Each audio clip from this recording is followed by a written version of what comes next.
Hello Leo, Sun, Moon and Rising. This is your love life reading for the second half of November. So a bit of a different format for you this month.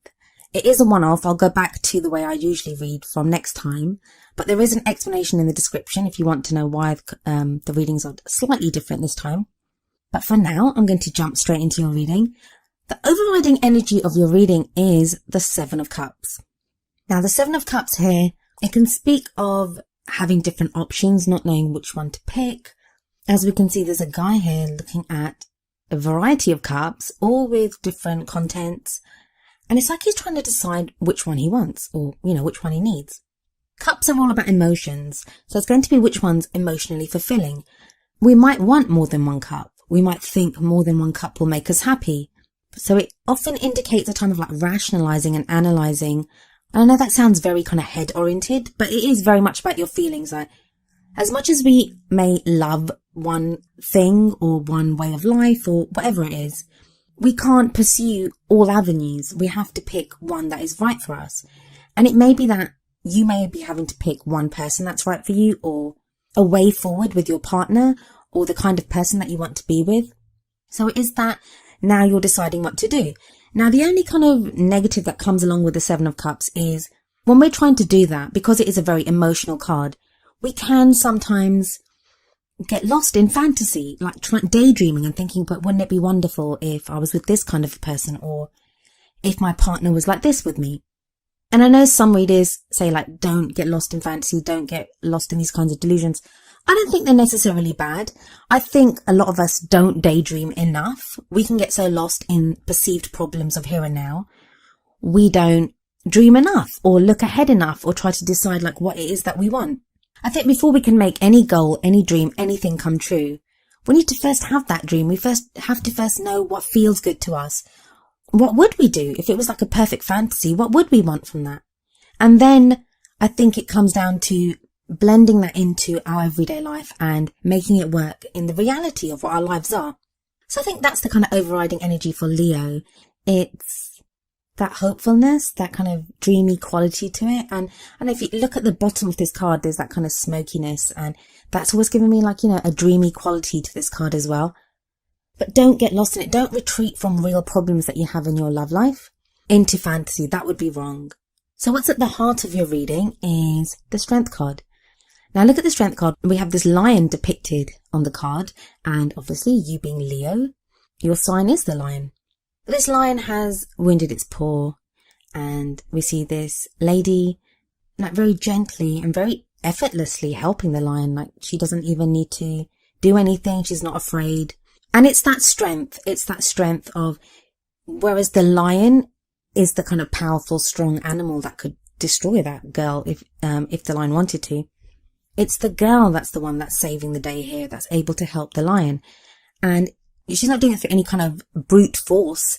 She's able to do it with softness, and this speaks of that inner strength that we all have. And I feel, Leo, that you're being called to draw on that strength, draw on your inner strength to get through whatever it is that you're going through right now. The Strength card is absolutely lovely. And it is a lovely card. The message it has for you is that you have the strength to deal with this. You have the strength to overcome obstacles. You can do it.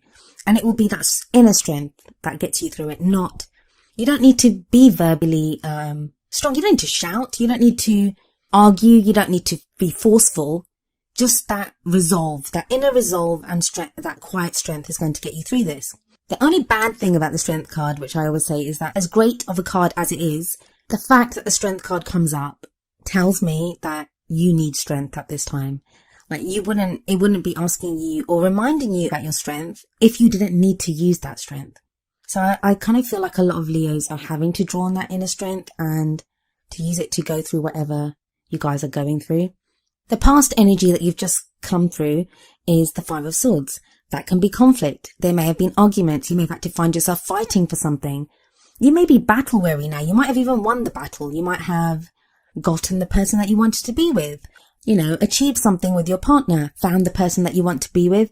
Anything could have happened, and you may have even won it. But the message of the Five of Swords is always, pick your battles wisely, because sometimes the fight, even though we can win, technically we can win, there can be that sense of that you lost so much to get that victory. So it can be a kind of empty victory.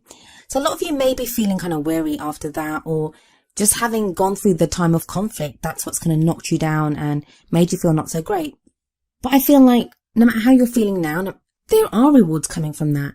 Because I think directly from what you've just gone through, there is huge change sweeping in from that.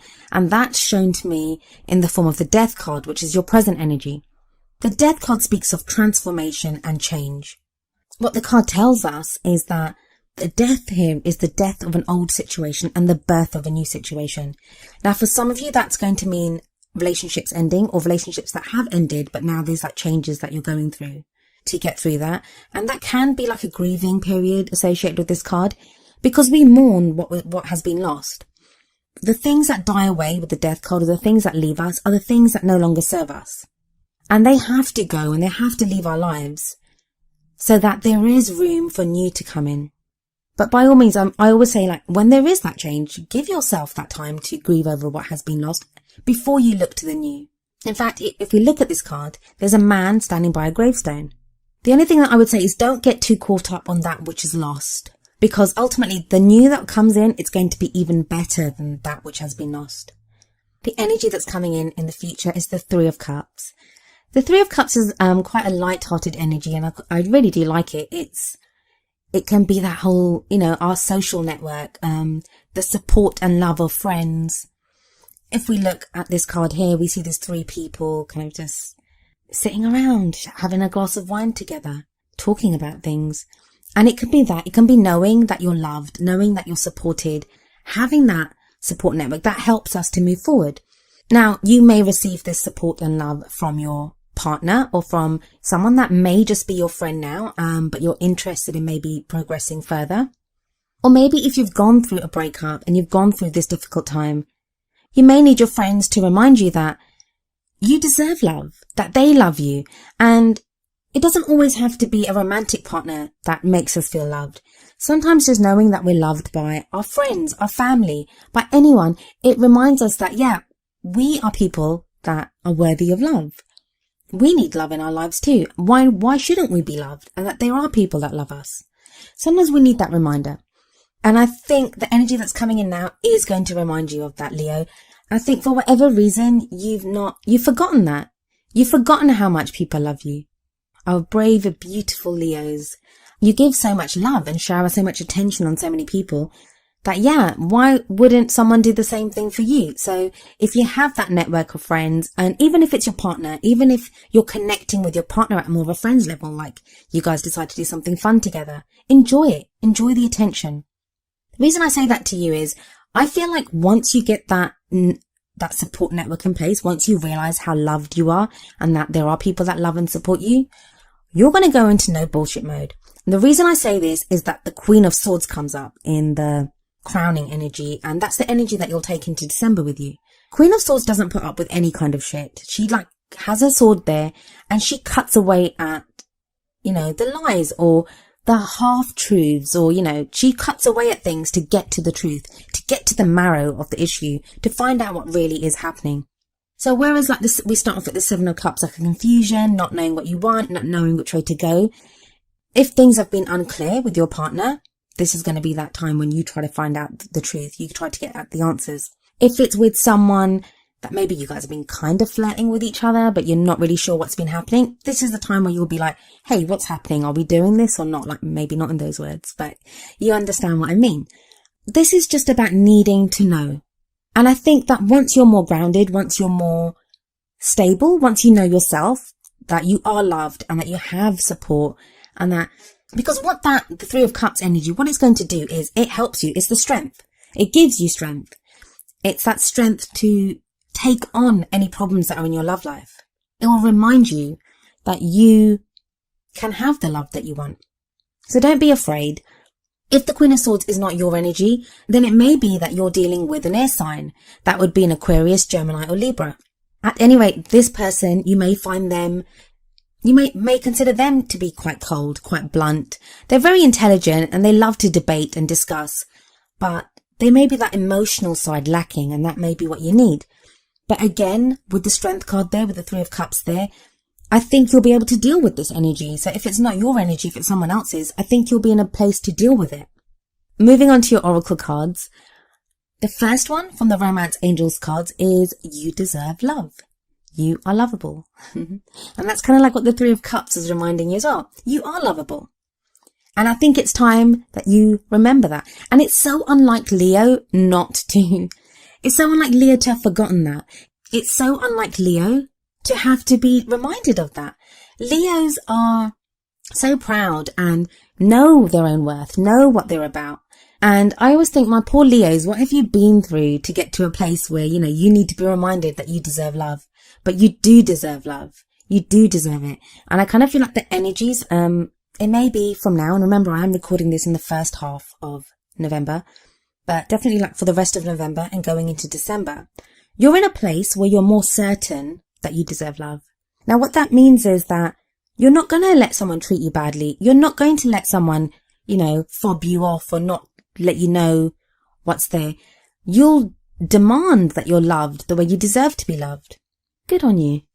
What we have coming up for the Wisdom of the Oracle card is number 18, Serendipity. Now you're the third sign to have gotten this card this month, and trust me, I really shuffle the cards. I really shuffle them, and I only pick one card out of, I don't know how many are in that deck. I think they're like 52 or 54 cards in the Wisdom of the Oracle deck. So, for this to come up the third time, I think there is kind of like a lot of this kind of energy going around at the moment, but I'm going to read the messages that come through for this card from the book. I have to say, I do love this Serendipity card. I just love it. The essential meanings are opportunity allied with readiness, the awareness of synchronicity, luck and good fortune appearing as signs and symbols, a magical alignment of events. The relationship message is, Spirit has a plan, and that plan is to place you in front of the right person at the right time. You have met or are about to meet someone vitally important to your journey. Someone Spirit wants to bring into your life. Only divine forces can plan this meeting. It is out of your hands. Pay attention to the signs Spirit presents. So I kind of feel like the whole reason you're being propelled to realize that you deserve love, to realize what you want from your love life, like make the decisions of the Seven of Cups, go through this transformation of the Death card and the struggles of the Five of Swords in the past. The whole reason for this, and being the Queen of Swords ready to fight for something, is because if you haven't already met the person that this card talks about, someone very special is coming into your life and you're being prepared for that. Maybe just the way you've been dealing with things in your relationship, and the person that you're with is special to you, but the way you've been dealing with things hasn't been great. So that's been helping you to grow and to learn and to make the most now of the love that is available to you. But I know I've said it a few times now, I'm going to say it again. You deserve love, Leo, and you are lovable. Well, Leo, that was your love reading for the second half of November.